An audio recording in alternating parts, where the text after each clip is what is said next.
Hello and warm welcome to this week's edition of Politics Today. And in this programme we'll be discussing how our parliamentarians are about to vote this month on one of the most extreme and anti-Christian legislation that we've seen over a decade, and how that we could be following in France's footsteps by enshrining abortion in their constitution, and we could be following in the same footsteps. And this is a real danger for our nation. And we're talking about the dangers of decriminalising abortion. And in this programme today, I'm joined by Tim Dieppe of Christian Concern, together with Maureen Martin, the Vice President of Christian People's Alliance. So welcome to the programme. I have to say thank you, Tim, to you and all of you at Christian Concern for defending our Christian freedoms in the UK. But have you ever came across a campaign that is so relevant and so important as we face the prospect of our government voting on decriminalising abortion in their flagship legislation on crime and justice? Well, Simon, it's a really big deal. It's a very significant moment, I think, in the history of the nation. It's certainly the biggest change to abortion laws since abortion, I think, became legalised in 1967. A massive change. It's a very significant move to sort of devalue the life of the unborn child and say there should be no repercussions for a woman who terminates her pregnancy for whatever reason at whatever stage of pregnancy as well. So it's a very significant moment, and I really hope the church rises up and wakes up and prays and takes action and makes MPs aware of just how big a deal this is. Absolutely. I also got to thank the Christian People's Alliance for your strong stance on abortion. You must be one of the very few political parties in this country willing to make a stand on this issue and share with us how this is actually pleases the Lord's heart and does protect the unborn. Absolutely. It's our job as Christians to promote what God loves and what he hates. God loves it when we promote life from conception to natural death. It's who he is. He's a life giver. So as a Christian party, it's our job to promote what he loves. He hates when we terminate the life of an unborn child. He says it in his scripture. He hates that. He calls it shedding innocent blood. And it's something he abhors. And as Christians, it's our job to promote and spread the message that God is a God of life and not death. And he doesn't like it when nations make a covenant with death. And he really does not like that. So it's our job to promote what he likes and what he doesn't like. Excellent. Tim, what are your thoughts on what is happening on the other side of the English Channel in France, as the French Republic has now enshrined abortion into the French constitution, effectively the first nation in the world to decriminalise abortion? Well, it's quite shocking and appalling, isn't it, Simon, that they would do this?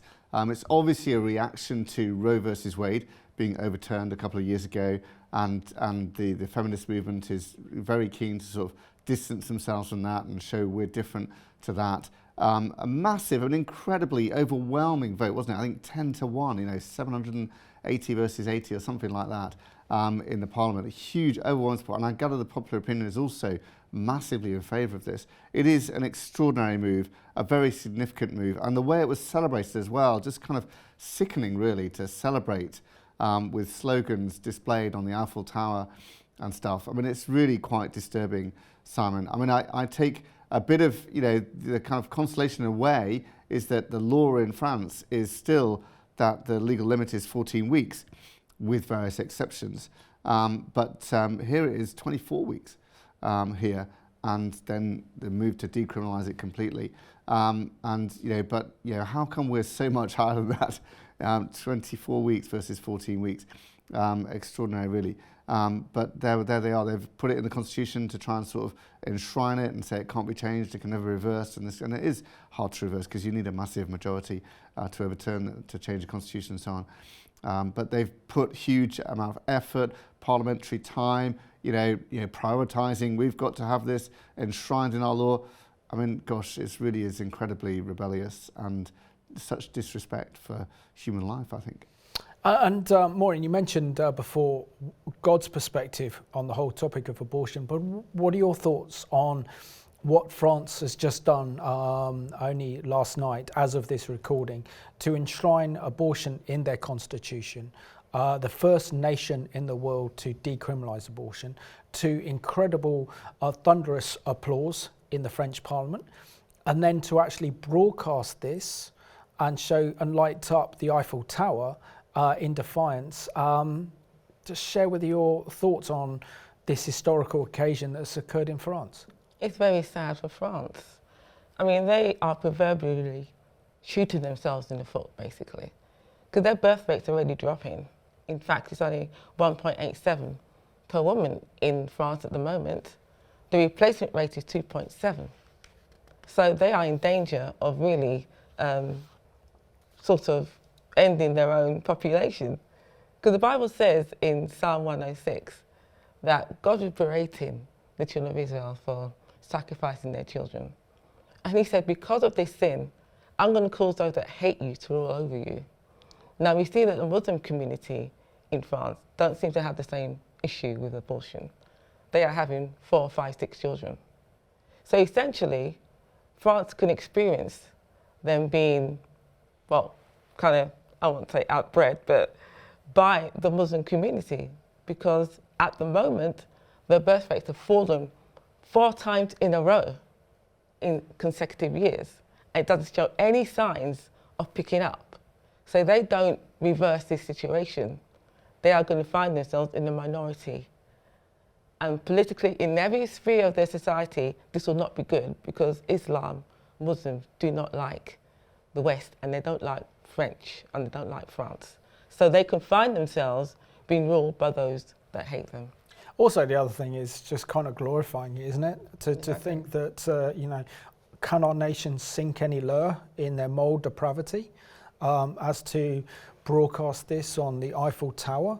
It's the celebration of evil, isn't it? It's the celebration Exactly. of immorality. That's the thing that really is quite shocking and disturbing, I think, for people. And that's what kind of, that shows the kind of depravity and rebellion about this, that they find this is something to celebrate. Hey, we're celebrating giving more rights to women to abort babies, to terminate babies, you know, and put it in the Constitution so it can never be changed. What a celebration.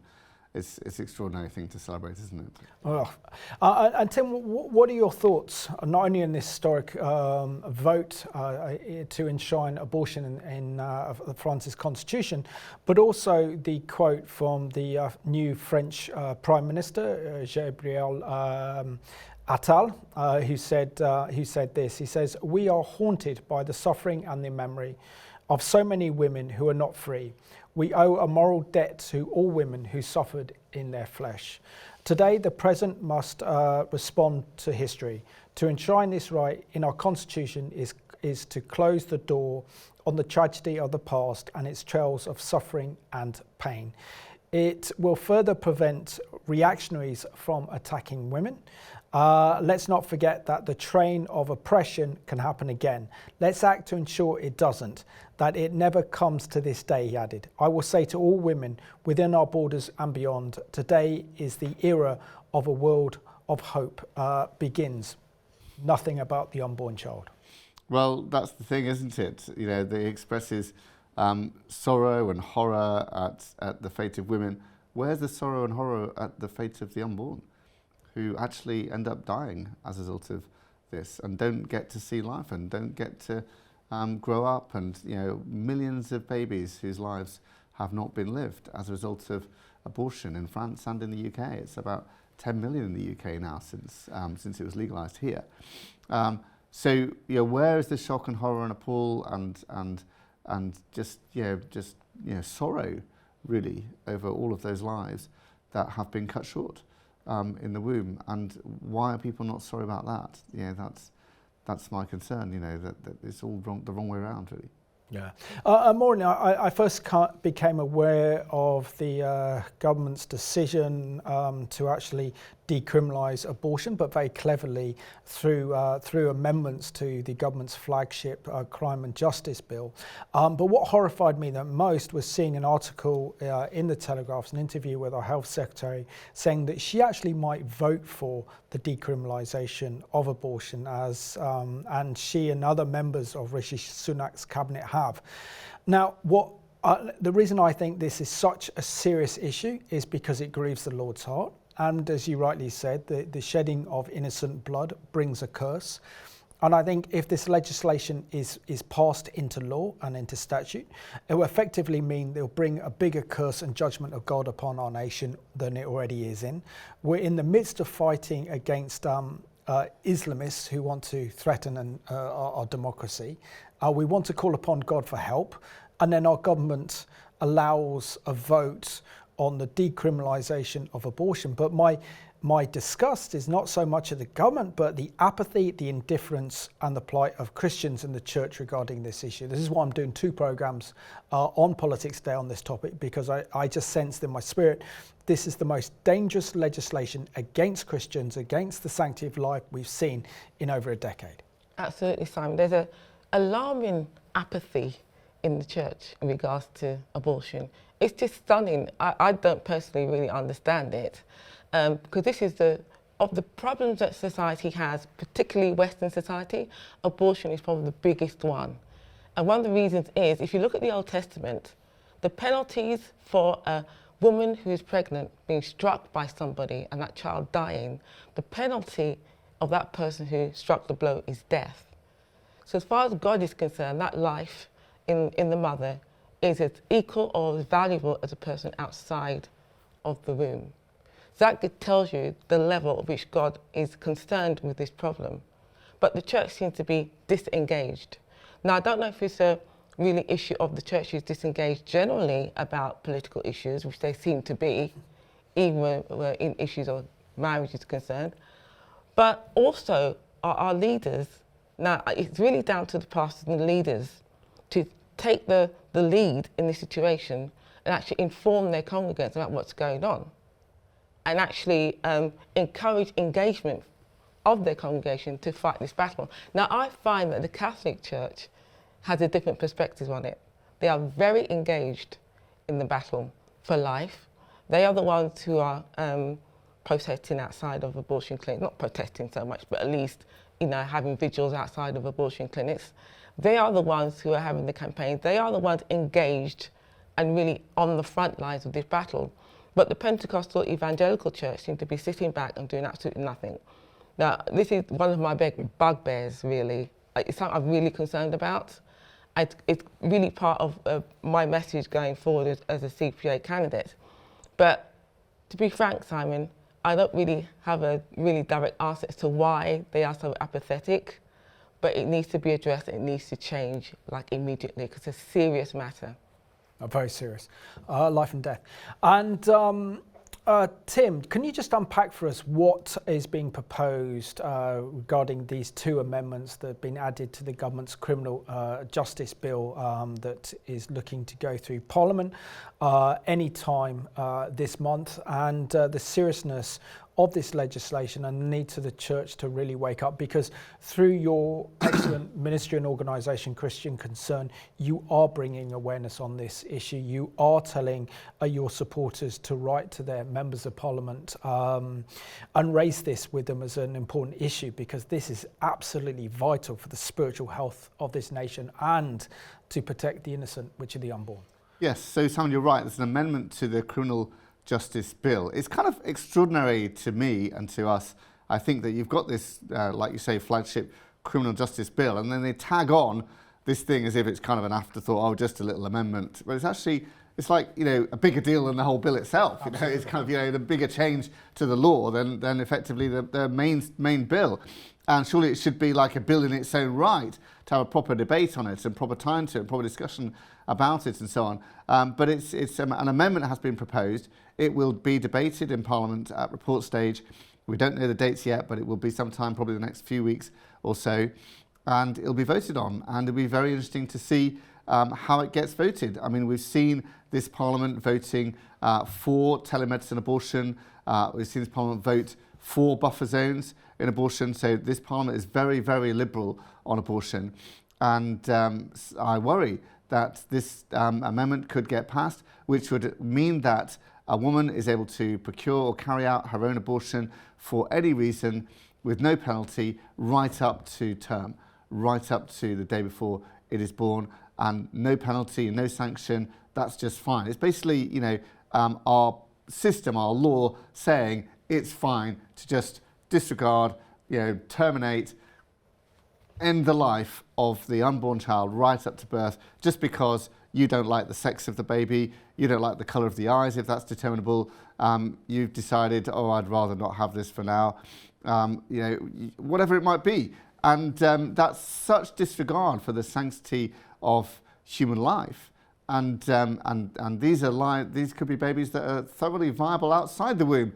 Not that that makes them any more valuable or less valuable than pre-viability, but and this is also a massive danger to the women themselves, because the way they would have to do this, a doctor would still be obliged to obey the law of 24 weeks, which is still an extraordinarily high number of weeks. But the woman could obtain the pills by telemedicine abortion, either giving fake gestation, which we've demonstrated through Mystery Client Series is entirely possible and happens, and then obtains these pills and takes them after the 10-week limit, which the drug manufacturers themselves say it's not safe after 10 weeks. Now, I don't think it's safe before 10 weeks. I mean, 1 in 17 people end up in hospital from taking these pills, we've found. That's not a safe level of complexities. When you get beyond that 10 weeks, it's much, much harder than that. And lots of people have extreme bleeding, extreme hemorrhage, extreme pain, and will require hospitalization and surgery, and it could actually threaten their lives. So it's very, very dangerous and traumatic for the women themselves as well, not to speak of the actual unborn child whose life is being ended by this. So it's kind of appalling to think that this is a moral thing to do. Let's say it's fine for a woman to take these pills whenever they want to and just not have any sanction and not have any sense of this is wrong, even if the woman has lied, knowingly has lied, which are the very few cases that have been prosecuted in this. It's well known the woman has lied and known what they're doing and so on.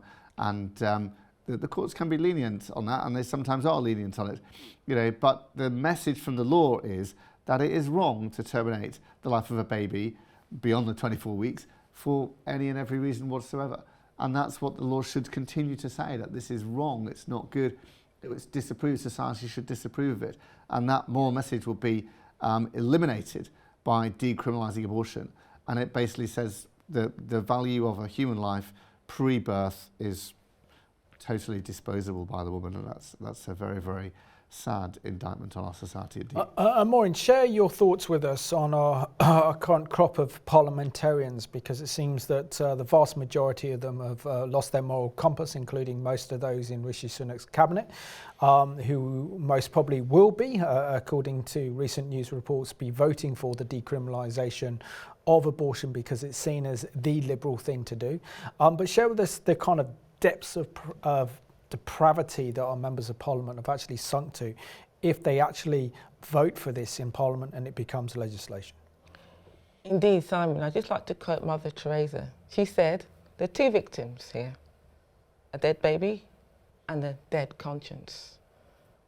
Now, I suspect, and you would agree with me, I'm sure you will too, Tim, that a dead conscience is what's been displayed by our parliamentarians. If you are in favour of, the termination of an innocent life in the womb, and you're quite happy to terminate that life up till birth, what does that say about you? A baby is the most vulnerable, the most defenceless person that there is. And it is a person, and this is the whole issue. They have dehumanised a baby to the point it's now a clump of cells. Its life can be just ended just like that with legislation. Mother Teresa also said among other things, the right to abortion has pitted mothers against children and women against men. She also said the country that accepts abortion is the poorest of the poor. Now we are in danger of becoming the poorest of the poor, not just in terms of economically, but in terms of our morality. So we've been on a sliding scale of morality probably since the 60s, since 1967 when the Abortion Act was first put into force. We have been on a sliding scale of morality since then, and this is just another step in that scale to further depths of depravity, for our parliamentarians and for our nation, unfortunately. Yeah.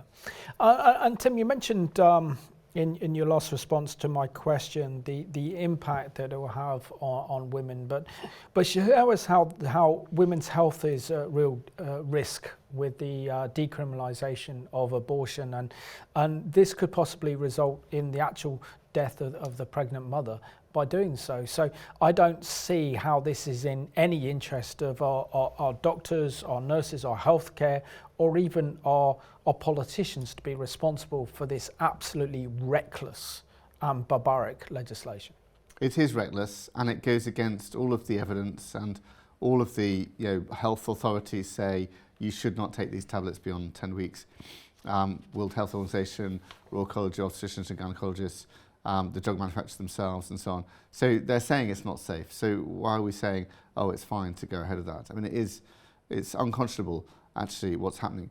And what's interesting as well is it's against popular opinion, from what we can tell. A poll was conducted just in January this year and found only 16% of the population thought that it should be decriminalised beyond 24 weeks to allow women to just carry out their abortions. So it's not like in France, like 80% of people apparently supported making it a constitutional right. Here, 16% only. So why are the politicians so concerned to do this? And why is it, why is it, I hope it isn't voted through, but why is it that it might be voted through in Parliament when most people do not support it? And I think there's a case for just telling the MPs that. Do you realise most people don't want this? Do you realise most people don't think this is a good thing? Most people think this is immoral. Most people think this is not what the kind of thing that people should be legislating for. In fact, there's popular support for reducing the term 24-week level, like I said, is much higher than most other countries. It's much higher than the rest of Europe, which is normally about 12 to 14 weeks or so. Popular support would be for reducing that and tightening up the abortion laws rather than liberalising it by decriminalising it.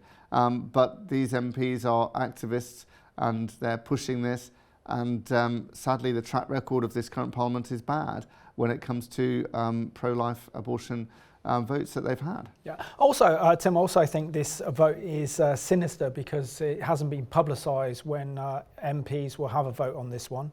The fact that this abortion legislation, the biggest abortion change in over 30 years, and certainly the biggest change really since the Abortion Act itself in 1967, is not a standalone legislation to vote on, tied in with the government's criminal justice bill as amendments, which is outrageous as well. Just share with us how this is vital that the church wake up to this and that Christians get in touch with yourself and Christian Concern so that our I think MPs know what need to feel the pressure. They need to realise that this is something people care about.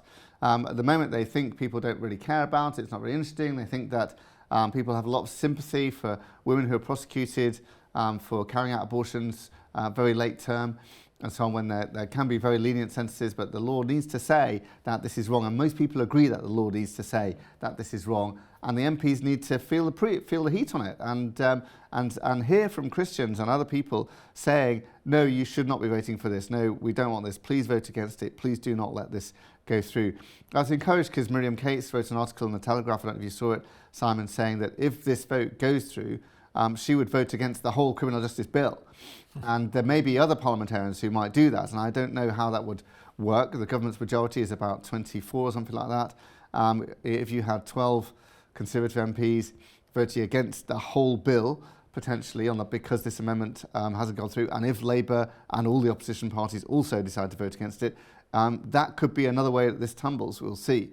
But that would be another kind of shocking state of affairs, but it would save the day in regards to abortion. And it shows that Miriam Cates and some MPs are seeing this as an absolute moral red line, that it's worth voting down the whole flagship bill of the criminal justice bill in order to stop this amendment going through, in order to stop this decriminalisation. And that is the kind of way in which Christians should be thinking generally. We need to pull out all the stops and do whatever we can to stop this amendment going through and make sure MPs are aware and realise and know that lots and lots of people are opposed to this happening. And even if they wanted it to happen, it shouldn't be happening this way, is kind of what we're saying as well. It shouldn't just be an amendment like this. It should be a proper debate, a national debate, not kind of tagged onto the end of a bill like this. Absolutely.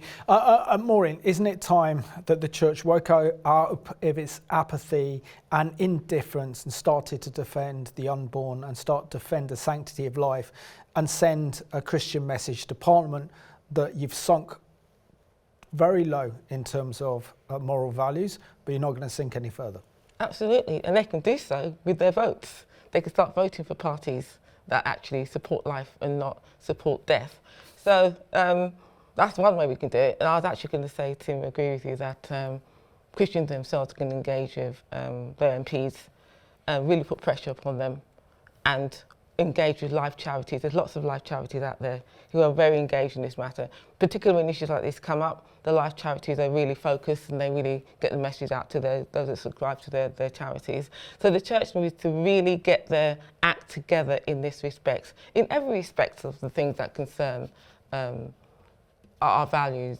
But in this particular instance, it's vital, because this is such a life and death issue that affects not just those people involved in it, but the Bible calls it polluting the land. That's the way it actually frames. In reference to Cain and Abel. Yeah, exactly. That's how it actually frames the effects of abortion on the land, not just on the individual concerned, but everyone is affected by it.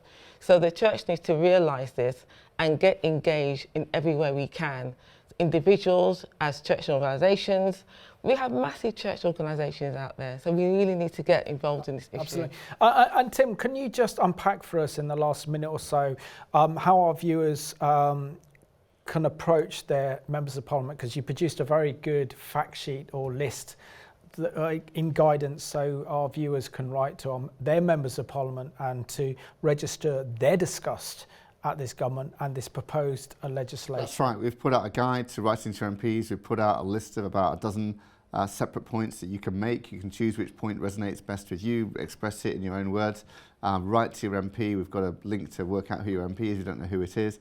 And just send them an email and say, you know, I'm very, very concerned about this, and please can you assure me that you will not vote for this amendment when it comes up in Parliament. And it doesn't take very long, a few minutes really, to just send an email like that, making some key points, that some of the ones we discussed today, and saying, you know, please, I urge you, don't do this. So Tim and Maureen, thank you so much for being my guests on this week's edition of Politics Today. Thank you so much. And I want to thank you for watching at home. This is the time to wake up. Now is the time to come out of our indifference and our apathy, and to be aware that we are heading for the most anti-Christian legislation that we've seen in over a decade. It's important that we stand up and defend the unborn. So thank you for watching this week's edition of Politics Today.